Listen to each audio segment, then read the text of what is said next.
Hello, everybody, and welcome to another episode of APIs You Won't Hate. This time it's just me, Phil, with no mic.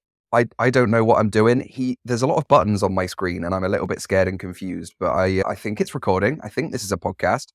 And thankfully, to keep me company with this world of confusing options, I have two wonderful guests. Daryl Miller, who has been on the show before, and a new guest, Vincent Beret. Did I get that right? Yes, perfect. Yay.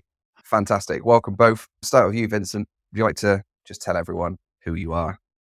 Yeah, sure. Hi, everyone. Nice to meet you. Nice to meet you in person, making air quotes at the same time. Phil, and I'm based out of Montreal. I'm a principal developer on the Microsoft Graph client experience team, and I work a lot with Daryl on the day-to-day basis. Nice. Daryl, who are you? I work at Microsoft as an API architect on the Microsoft Graph. And in my spare time, I spend some time working on the Open API specification and a few IETF HTTP related specifications. Nice. And I'm really glad that you could both come today to talk all about Open AI and the latest happenings with Sam Altman. Our lips are Exactly. sealed. We can say nothing. Okay. Right. Yeah, no, I do often confuse Open AI and Open API. So yeah, let's talk about that one. So you guys have made, with a lot of other people involved, I'm sure, you've made another SDK tool that's a little bit different from some of the others. But first, we have to ask ourselves, what is an SDK? What is this tool all about? Well, I first of all, I want to say we are trying not to call it an SDK generator because SDK as a term comes with a lot of baggage and is confusing, and people have different understandings of what it means.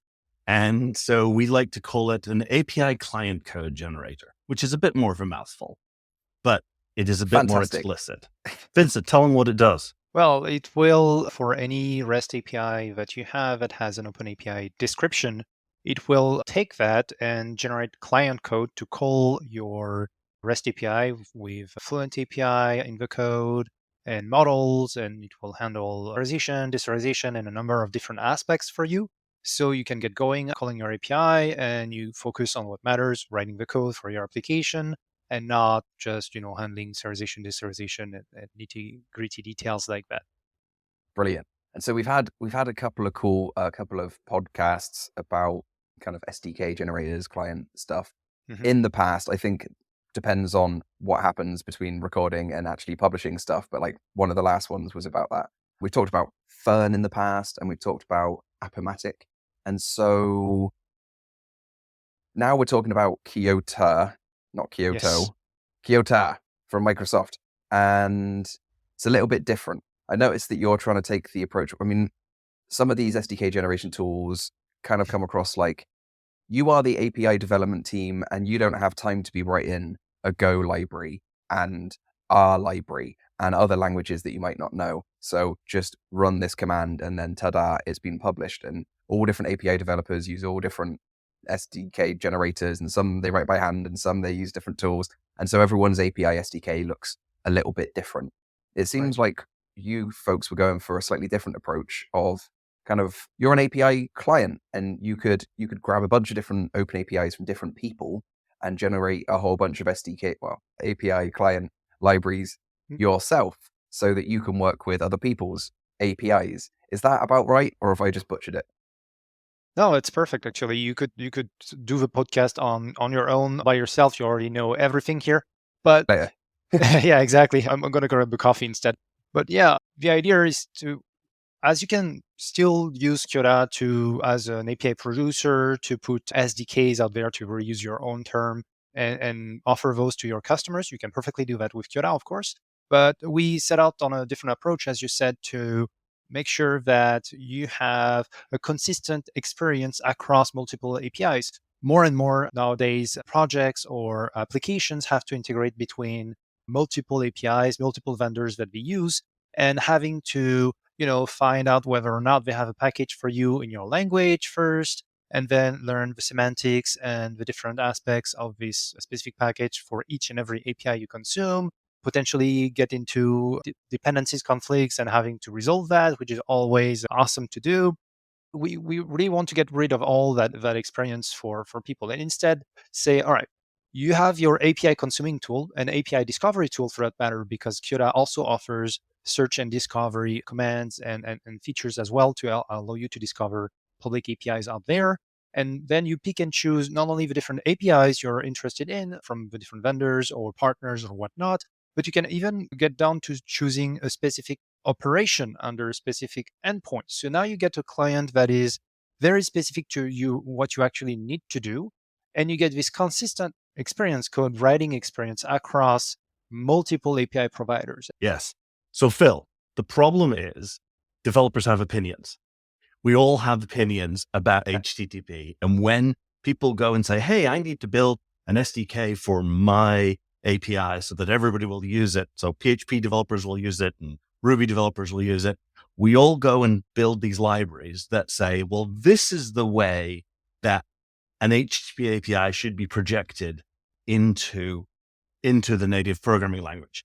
And the problem with having every API provider have their opinions on how their API should be projected, it means that poor API consumer now has to deal with everybody's opinions of every API that they go and talk to.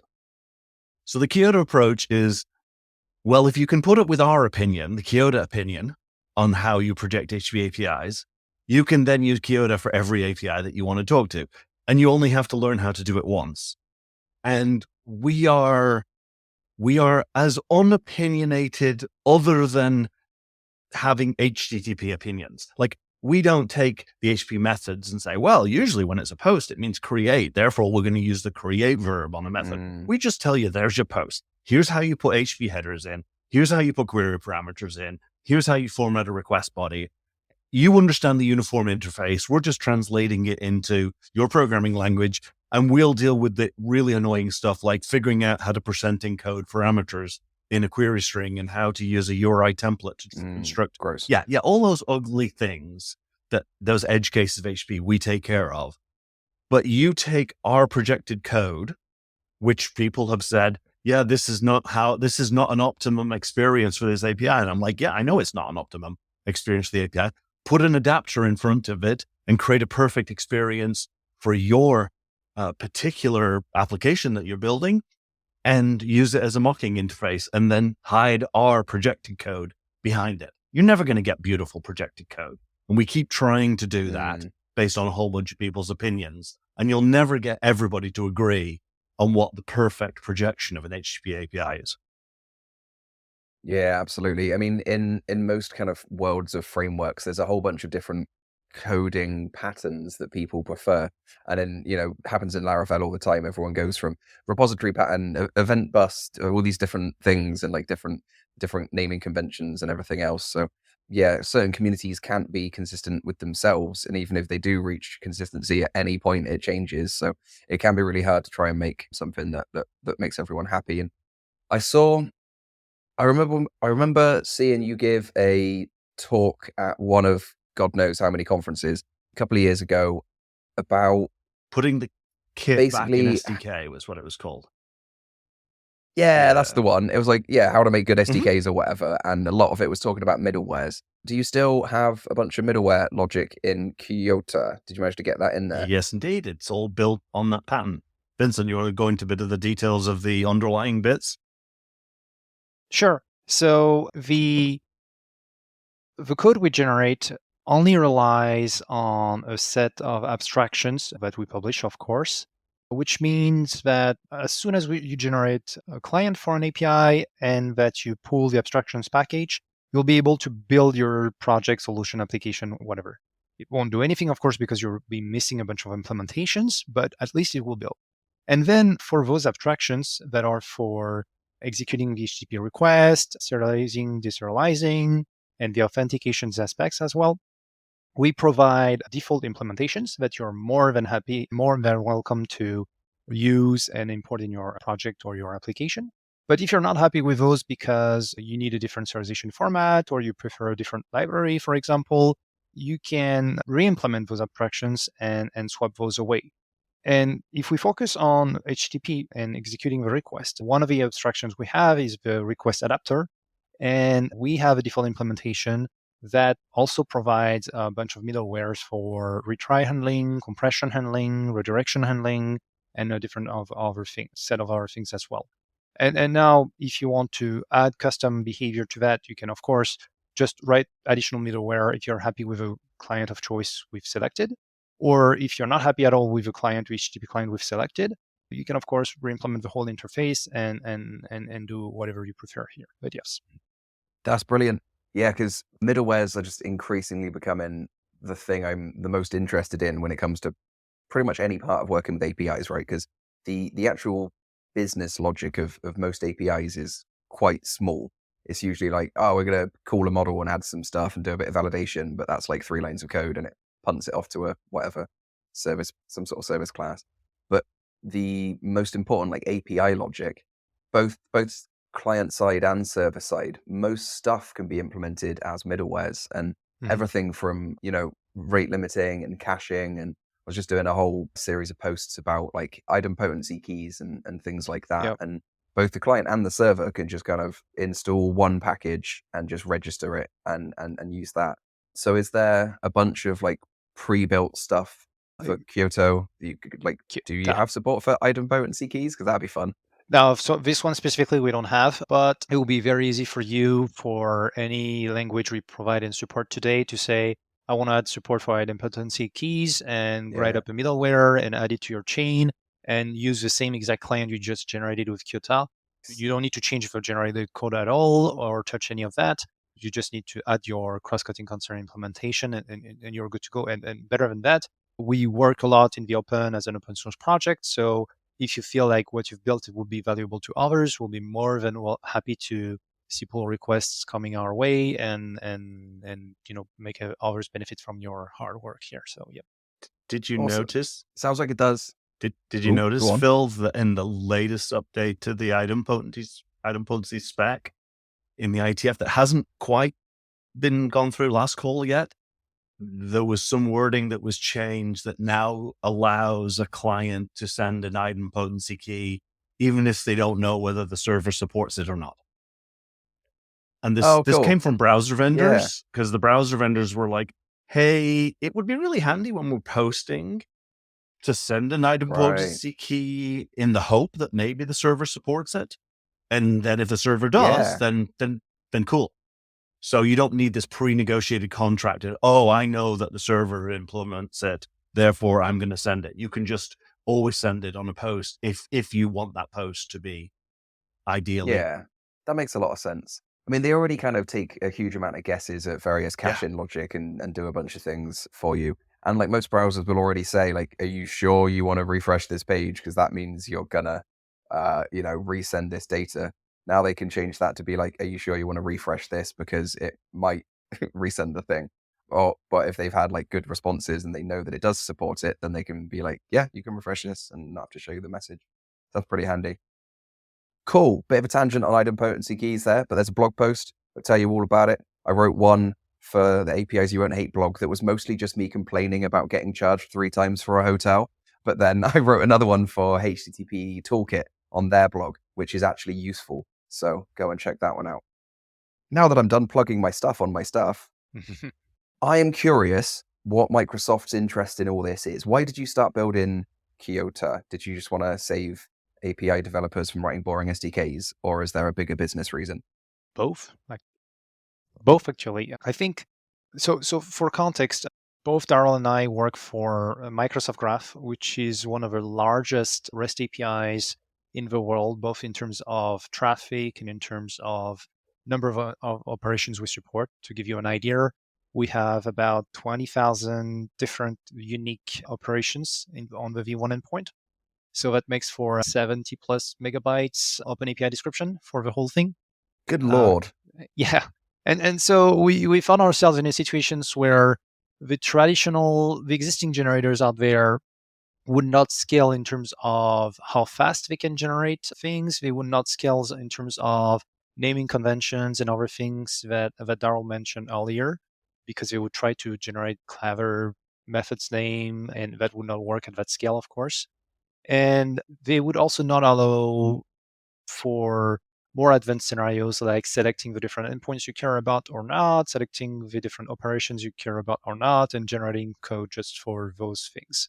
And so this is how we set out to, or this is why we set out to build yet another client code generator for REST APIs a couple of years ago with Darrell, to not only solve our business needs, but we built it in such a way that it's not just for Microsoft Graph and the developer experience for Microsoft Graph, but also that it's really useful for the broader community and the industry at large. And hopefully people find it useful. Yeah. Oh, I see. So you just release you release the software so that other people can fix your bugs for you, and then you can say, well, open source. Yeah, of course. Open source is great. We get people work for us for free. No, but we are already collaborating with Red Hat on Kiota, and they made a key decision to ship a bunch of clients based off Kiota for a different set of projects they have.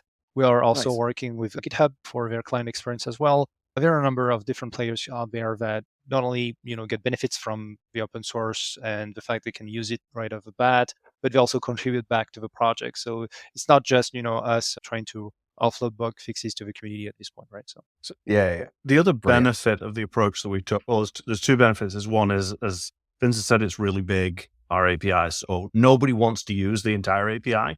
So they want this ability to just project code just for the parts of the API they care about. But the other thing is, a lot of our customers who are doing work with Microsoft Graph, which stores like all your data for if you have an M365 license. So your email, your calendar, your contacts, all of that kind of stuff.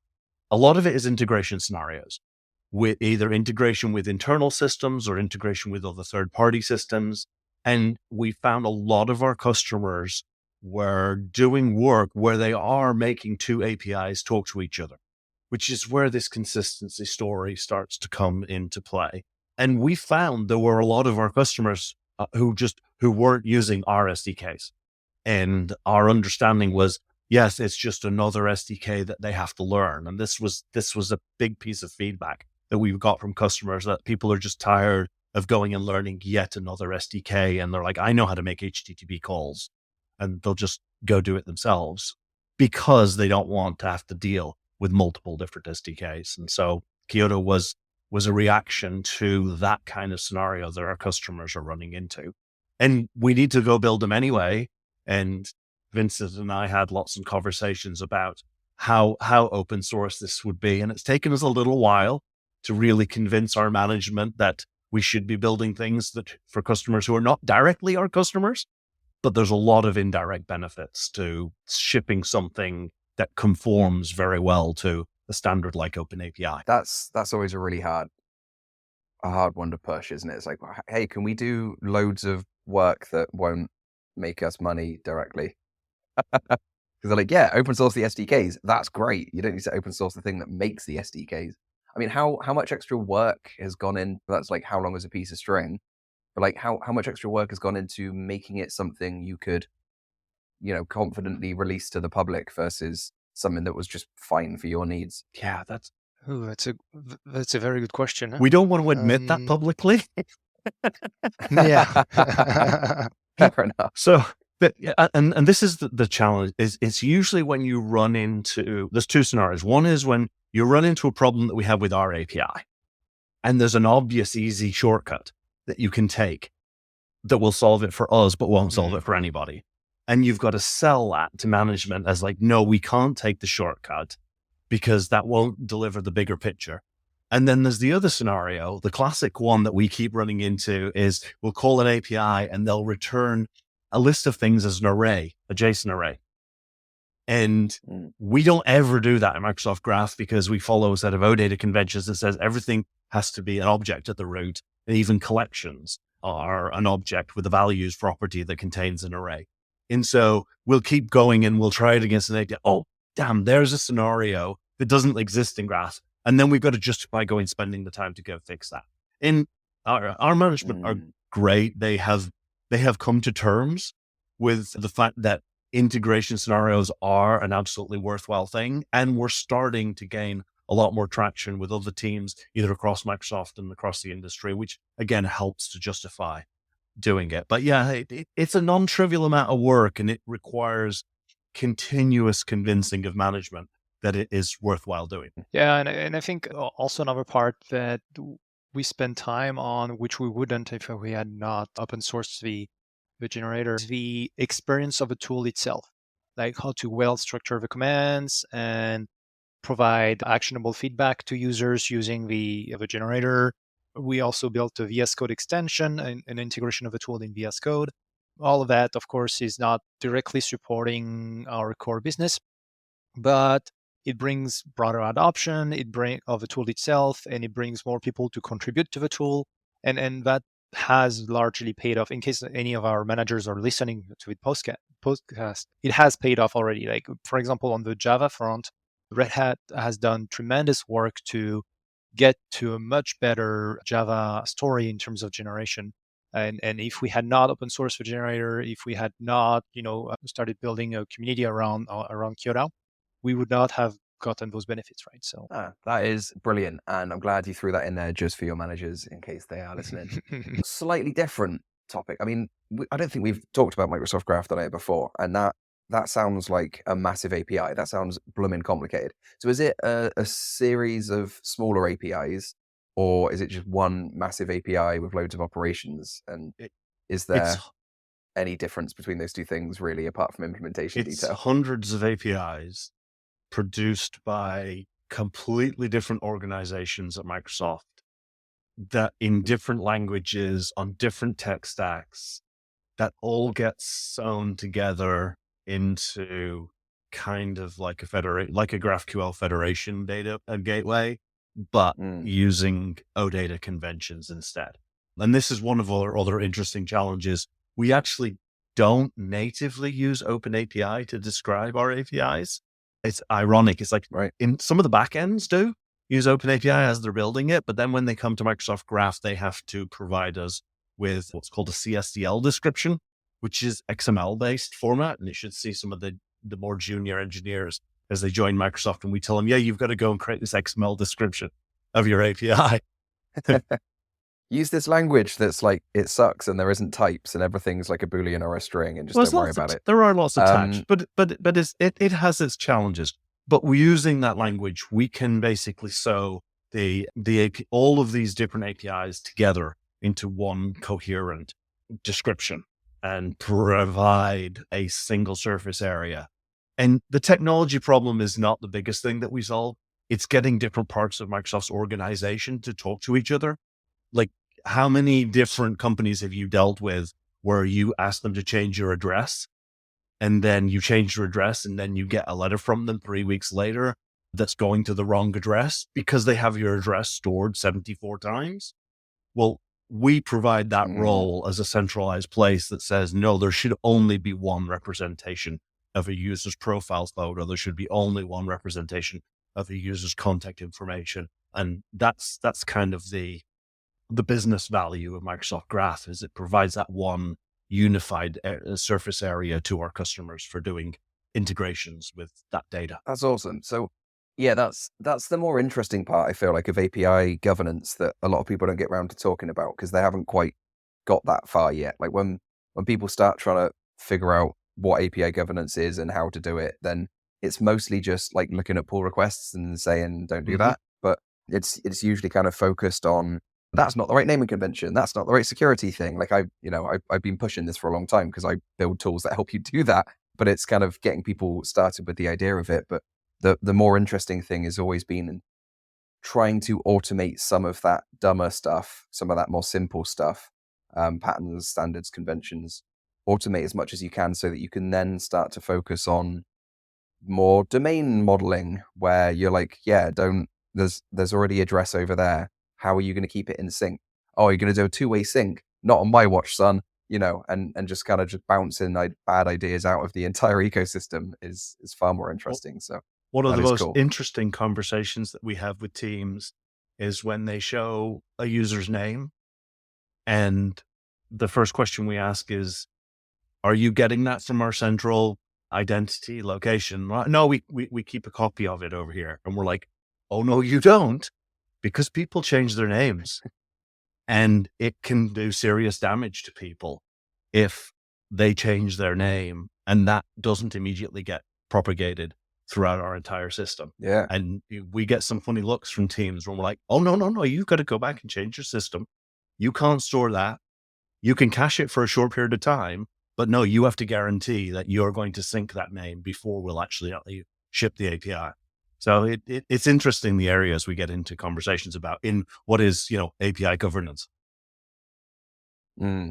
Yeah, awesome. I mean, we had the same problem at WeWork where users could live in multiple different systems, and there was a three-way sync between, two different monoliths that had roughly half the data that everything needed, and like Salesforce that we also had a copy of blooming everything. And they all had different validation rules. So when you updated it in one place, it might make it to one or two of the other systems, but it might not. Yeah. So you just had all this like crazy different information, and they all used like email as a unique key across all the systems, which would change and break everything. So yeah, trying to keep data in sync is the dumbest part of was the hardest, most annoying, and often dumbest part of microservice architecture. Because you're like, what if we split up all this code into multiple separate distinct things that then don't have access to anything, and we'll just copy and paste everything everywhere and everything's worse? So you really need those very experienced people that can just sit there and say, yeah, not under my roof, whenever someone tries to copy stuff. And the response is, but we have to ship this next week. Yeah, it'll be okay this time, I promise. It won't be like every other time. Cool. I mean, what other troubles do you have corralling that many different APIs into one architecture? I mean, it's the reinventing of the wheel, which is, no, please don't implement another RBAC type security system that's specific to your particular product in the corner of the system. I think that's one of the other common things that we get into. I mean, role-based authentication. Yes. Role-based authentication, access control. Role-based access control, that's what RBAC. There we go. Yeah, I think that's probably the other biggest area. The other area continues to surprise me how a lot of people don't think of resource modeling, and they just look at a URL as just a string of characters that has no necessary organized. It's just a bunch of nice words that you string together, and they don't think of, how are people going to go and use this API beyond the very specific scenario that we are designing for today and we're shipping for a particular product. It's a case of, no, you have to think about that customer who needs to get access to the data, and they might want to do something different with the API than you had considered. How can we make that possible without generating a massive amount of work and building an infinitely capable machine that nobody is going to use a large part of the stuff that you build? So I think it's that just generalized design for serendipitous reuse that's hard for people to.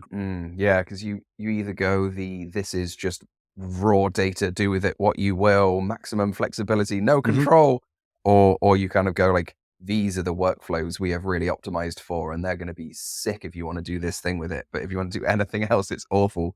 Yeah, that is the constant sliding scale of terribleness that is API design. And you need to find some happy medium somewhere in between, and make sure you also design it in a way that's going to work well for the client code that we're going to project for you. Because sometimes you can design APIs that are like, oh, that's just not going to work well in native programming languages. Like people who do lots of APIs that return very dynamic responses, or APIs that return raw. Oh, yeah, well, we don't want to schematize this part of the API. Yeah. Yeah, we've got an API that just like one endpoint just like spits iCalendar format at you. And we've managed to get rid of that because it was a bit gross and weird. But yeah, it's just like none of the tools are okay because they're expecting JSON, maybe XML. And then all of a sudden it's like, what the fuck is that? So yeah, understand that. I mean, bringing it back to Kiota for a second, just by way of wrapping up as well, probably getting to about time. But obviously you guys are doing such a wonderful job at making Microsoft Graph be very consistent.